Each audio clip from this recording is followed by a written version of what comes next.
What is the best way to learn how to quickly change finger positioning for chords besides practice? Great question. I get that a lot from my students as well. Unfortunately, the only true answer is practice, but that's not to say that there's nothing else we can do. So in this video, I'm going to show you 4 things that I used to do that helped me along the way, also some of my students. Hopefully it will help you too. So the first thing we can do is reduce the amount of fingers we're moving. For example, if we're playing A minor to C, realistically speaking, we're only moving one finger. So move only one finger and let the rest of the fingers stay and anchor them where they are. Another example is E major to A major 7. Your index finger can stay where it is. Or even D to G. Your ring finger could stay. Another good example that could demonstrate this point is this. These are what I call the Wonderwall chords for reasons unknown. What is Wonderwall anyway?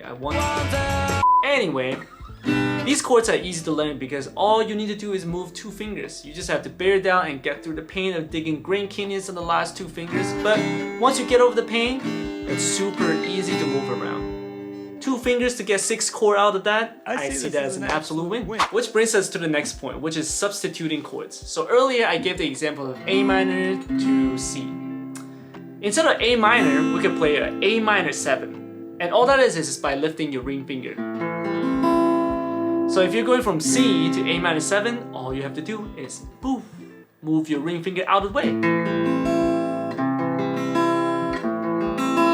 In my opinion, a minor 7 chord sounds richer and more dynamic than a regular minor.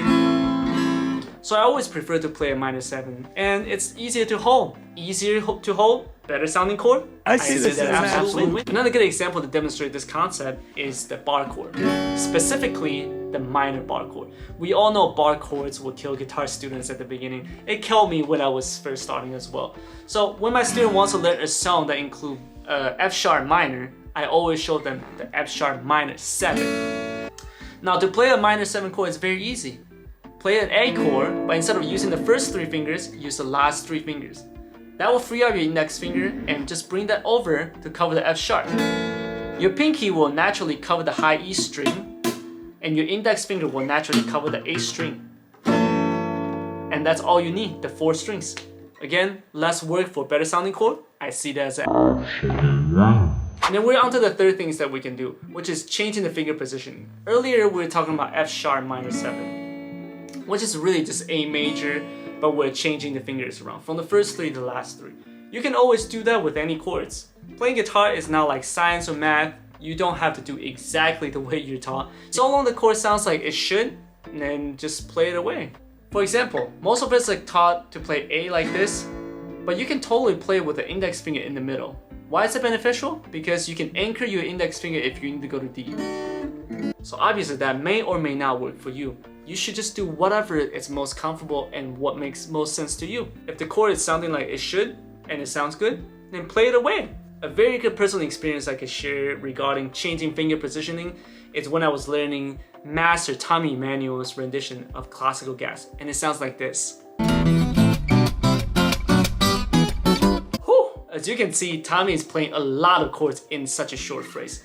He went from A minor to G over B over G to C to F to D over F sharp to G, and then 3 diminished chords. So when I was learning this song, I got stuck here for a long time. Specifically the part of going from C to F chord. This part would really get me stuck. Until I realized Tommy is actually playing the F with his thumb. That way, you can move much faster. And with that concept in mind, I can play much faster as well. Now we're on to our last point, which is breaking chords into chunks. Now this is not for your playing purpose per se, but this may help you process and visualize chords. So for example, when we're taught to play the D chord, we always tend to think of the chord as a whole and playing 3 notes at once. C as well, A, E major. We're always thinking the chords as a whole.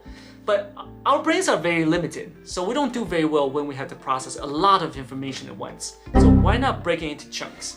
So instead of playing D all at once like this, why not place 2 fingers down first and then add the ring finger? Because this motion is a lot easier. It's on the same fret and it's just like playing E minor, but splitting the 2 notes apart, so add the ring finger in there. The reason why I share this point is because when I was learning the E minor 7, in the last 4-string shape, I struggled for a long time trying to keep this shape down. That's until I break them into parts by playing the 3 notes first and then add my pinky.